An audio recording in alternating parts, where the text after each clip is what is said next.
Coucou, bonjour à tous et à toutes, j'espère que vous allez bien. Alors on se retrouve pour une nouvelle création. Je suis donc dans les aquarelles abstraites et j'avais envie de faire quelque chose dans les tons un petit peu... je suis inspirée par le bleu du ciel et de la mer pour tout vous dire. Et j'avais envie quand même de rajouter un petit peu de minéral et puis un petit peu de verdure à tout ça. Donc le bleu, le vert, les blancs, les choses comme ça m'inspiraient beaucoup. Un petit peu de doré bien sûr pour apporter un petit peu de contraste. Et je suis toujours inspirée par le livre de Kate Rebecca Lynch, Watercolor Abstract, que j'étudie avec grand plaisir actuellement. Bon là je pense que j'ai fait pas mal de créations. Vous en trouverez d'ailleurs plusieurs sur ma chaîne. Alors aujourd'hui, comme je vous disais, j'ai choisi les tons de bleu et de vert, donc j'ai choisi pas mal d'aquarelles. D'habitude, j'essaie d'en garder 4, 5 et de faire des mélanges, mais là, j'arrivais pas à me résoudre à me dire, bon, si je la prends, si je la prends pas. Alors, je me suis dit, allez, je les laisse toutes sur mon bureau et on verra celles qui vont me servir. J'ai voulu toujours continuer à travailler un petit peu dans l'aquarelle intuitive, dans l'aquarelle un petit peu en lâcher prise, mais vous verrez, vous constaterez que cette fois-ci, il y a un peu moins de lâcher prise que dans les autres créations. Et encore, parce qu'il y a moins de... Je dirais que je travaille en linéaire. Alors, de ce fait, il y a moins de fusion.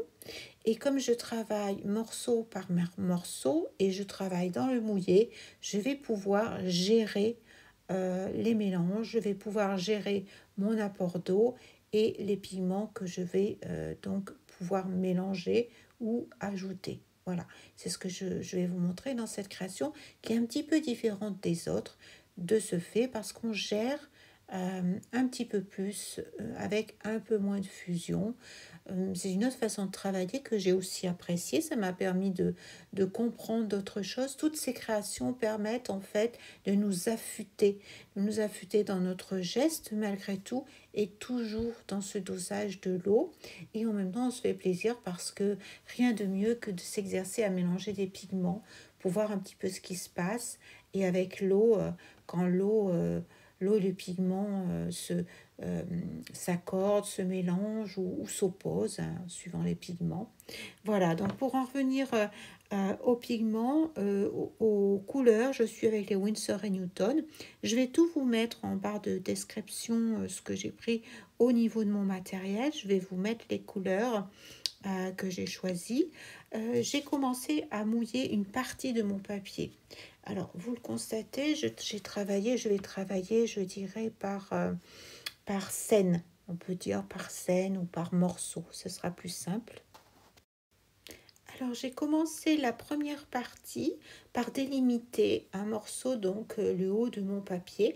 Ça me permet de travailler avec plus de sécurité déjà au niveau de mon mouvement parce que j'ai pas les mains qui vont aller dedans, j'ai pas le poignet, j'ai pas le bas de ma chemise qui va tremper dans mon papier. En travaillant comme ça par morceaux, on évite les accidents. Et surtout, pourquoi je travaille de cette manière? Parce que j'avais envie de laisser des parties blanches. Là, c'est ce que vous constatez. J'ai laissé un trait blanc et je ne voulais pas qu'il soit complètement linéaire. Pas besoin. On peut choisir de le faire linéaire ou pas d'ailleurs. On peut le faire en forme de vague, on peut faire ce qu'on veut. Mais je voulais absolument garder des parties blanches sans avoir besoin d'utiliser le masking tape. Alors, si j'avais utilisé des formes un peu plus compliquées, j'aurais effectivement utilisé le masking tape. Pardon, je vous dis des bêtises. Le fluide de masquage. Voilà, le fluide de masquage. À ce moment-là, je l'aurais posé. J'aurais attendu qu'il soit bien sec et ensuite j'aurais pu venir travailler par-dessus et ensuite l'enlever une fois que le travail aura bien séché. Mais là, dans la mesure où je travaille en linéaire, il m'est possible de travailler sans mettre ce fluide de masquage et comme un horizon, comme si c'était le ciel et la mer en fait. J'avais envie de travailler ce dégradé-là.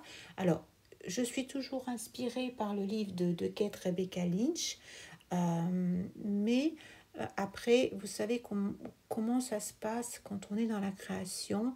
On s'inspire de beaucoup de choses, que ce soit sur Pinterest, sur Instagram, sur les livres, et c'est très bien parce que c'est là pour nous donner un élan, pour nous donner une envie, mais après, il y a beaucoup de choses qui se bousculent dans notre tête parce qu'on est pris par beaucoup d'envie, par beaucoup de choses, et je pense qu'à un moment donné, il faut aussi savoir fermer les livres, fermer les applications et s'octroyer un temps de pause pour se retrouver face à soi-même, face à ses idées, face à son impulsion et sa créativité.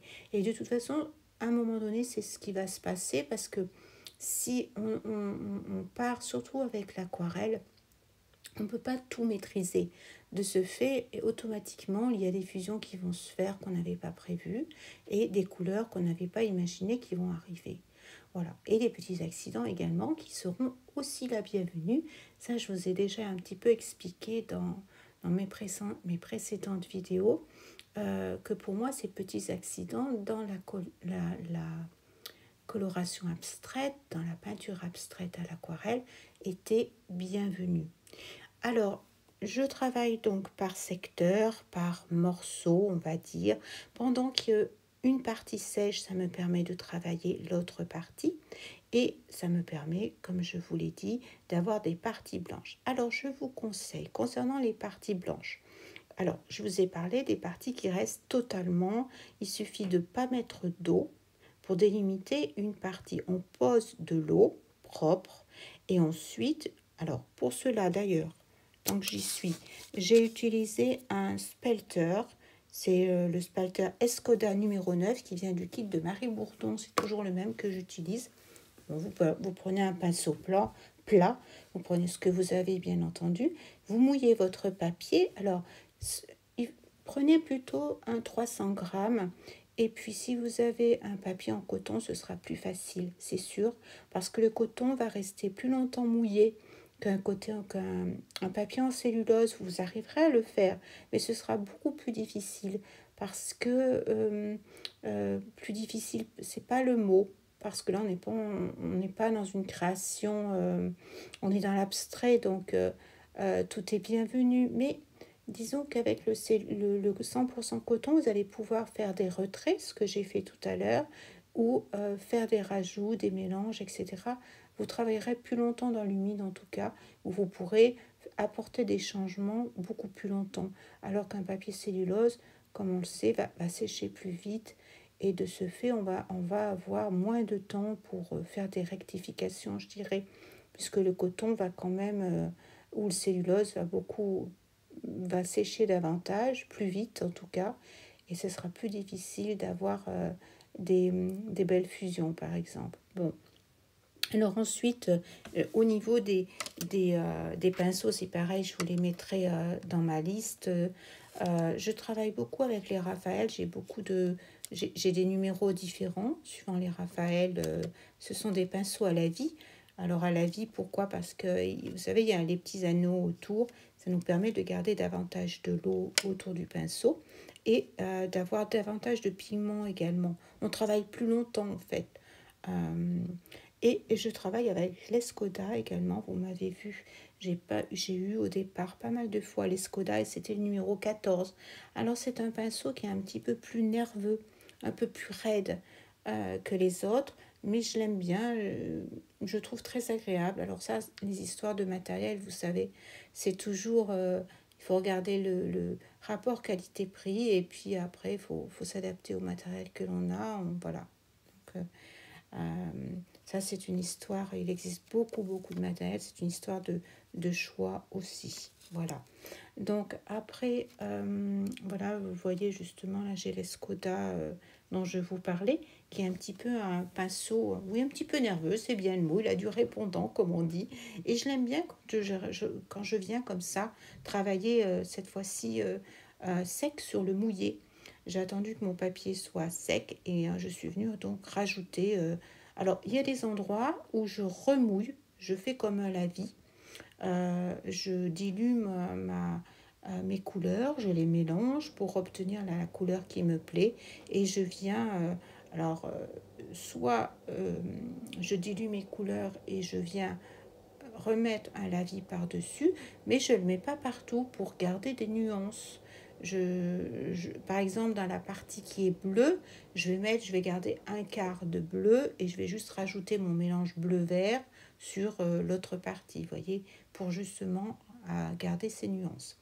Alors, je vous conseille quand même d'avoir 2 récipients d'eau parce que si vous voulez faire des retraits, il est préférable d'avoir vraiment un contenant bien propre dans lequel vous pourrez venir rincer votre pinceau correctement, avoir une eau très propre, essuyer votre pinceau avec un sopalin, un linge, enfin quelque chose en coton, et ensuite vous pourrez effectuer le retrait.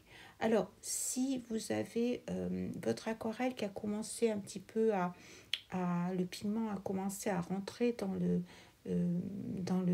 coton, vous pouvez toujours venir réactiver l'aquarelle. Alors pour cela, il suffit de mouiller un petit peu votre pinceau, de remettre de l'eau sur la partie que vous voulez, je dirais, éclaircir, et vous venez très légèrement frotter un petit peu avec votre pinceau pour soulever les pigments, et ensuite avec un torchon, un sopalin, ce que vous avez, vous venez donc absorber cet excédent. Le papier ne reviendra pas blanc, là c'est juste pour effectuer des retraits. Voilà. Si vous voulez garder le blanc, préférez la technique que j'ai utilisée au départ, c'est-à-dire mouiller votre papier par endroits, comme ça le pigment ne se diffusera qu'à l'endroit où vous avez mis votre eau au préalable. Ça vous permet d'avoir des réserves de blanc pour garder cet esprit un petit peu, je dirais, minéral que j'avais envie d'avoir, comme des cailloux, du noir également. Voilà. Après, on peut rajouter, si on veut, avec les feutres, bien entendu. Mais c'est toujours bon de garder, je vous conseille de préserver le blanc du coton, du papier. Je trouve que c'est plus intéressant. On voit la différence.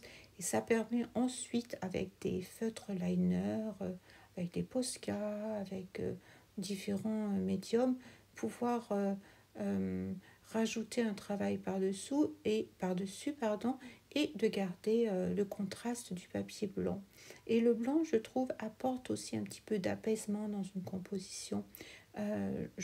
L'œil a besoin de ces petits endroits, je dirais, dans les créations. Quand il y a un petit peu de blanc, je trouve que ça apaise également l'œil. Ça met bien sûr en valeur les contrastes également, bien sûr. Alors, vous voyez, je suis revenue en plusieurs fois. Je travaille également avec du noir. Pour une fois, j'ai pris le noir de Mars, qui est un noir qui granule pas mal. Donc, je trouvais que c'était bien. J'étais quand même encore dans cet esprit minéral avec ces couleurs qui granulent un petit peu. Je trouve que c'est très intéressant. Et puis, donc, je joue avec les mélanges. J'essaie d'apporter des nuances. Alors, euh, pareil, alors là je fais des lavis, des fois je viens mouiller, vous voyez, là je trouve qu'il s'est un petit peu foncé. Alors c'est suivant l'envie que l'on a, alors je reviens travailler. Cette fois-ci je suis venue avec des turquoises, je crois, je regarde ce que j'ai. Oui, c'est le cobalt turquoise clair et les cobalt turquoise foncé, les deux petits, pour ajouter un petit peu de... Oui, je voulais un petit peu plus de douceur dans ma création. Parce que quand on utilise l'indigo, le bleu de Prusse, l'indigo encore que, mais le bleu de Prusse et le gris de Peine sont quand même des couleurs un petit peu grisonnantes, un peu froides. Et j'avais besoin de faire ce contraste un petit peu pour rehausser, pour faire ce contraste. Voilà, je me répète, mais C'est tout à fait ça, c'est ce que je cherchais, c'est le contraste. Et le vert pour rappeler le côté naturel, le côté végétal, voilà, que je voulais apporter dans cette créa. Donc je vais faire des retraits également. Je vais vous laisser regarder un petit peu. Et puis je vous retrouve pour la deuxième partie. À tout à l'heure. In the midnight glow where the stars align, we lose ourselves in the rhythm divine. Underneath the sky painted with dreams, we're chasing the echoes of silent screams. Caught in the spell of the cosmic night, where fantasies bloom in the pale moonlight. We'll let go of all that we know and dance in the stardust's gentle flow. Dancing in the stardust, we're weightless and free in a world of wonders. Just you and me, lost in the moment. Our spirits ignite as we twirl in the magic of the cosmic light. Among constellations we'll find our way. Through the celestial symphony we'll sway. With every step we leave our cares behind. In this celestial ballroom, love's defined. Caught in the spell of the cosmic night, where fantasies bloom in the pale moonlight. Dancing in the stardust, we're weightless and free in a world of wonders. Just you and me, lost in the moment. Our spirits ignite as we twirl in the magic of the cosmic light. The shimmering galaxies will find our way, guided by love's everlasting sway. With each celestial heartbeat we'll dance on in this cosmic gate, as we twirl in the magic of the cosmic light. In the midnight glow where the stars align, we lose ourselves in the rhythm divine.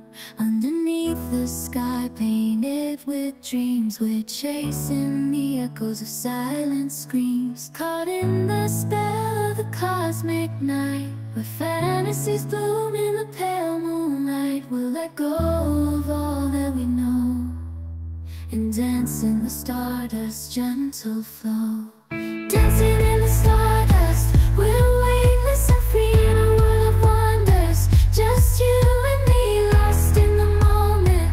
Our spirits ignite as we twirl in the magic of the cosmic light. Among constellations we'll find our way. Through the celestial symphony we'll sway. With every step we leave our cares behind. In this celestial ballroom, love's defined. Caught in the spell of the cosmic night, where fantasies bloom in the pale moonlight. Dancing in the stardust, we're weightless and free in a world of wonders. Just you and me, lost in the moment. Our spirits ignite as we twirl in the magic of the cosmic light. The shimmering galaxies will find our way, guided by love's everlasting sway. With each celestial heartbeat we'll dance on in this cosmic gate, as we twirl in the magic of the cosmic light. In the midnight glow where the stars align, we lose ourselves in the rhythm divine. Underneath the sky painted with dreams, we're chasing the echoes of silent screams. Caught in the spell of the cosmic night, where fantasies bloom in the pale moonlight. We'll let go of all that we know and dance in the stardust's gentle flow. Dancing in the stardust, we're weightless and free in a world of wonders. Just you and me, lost in the moment.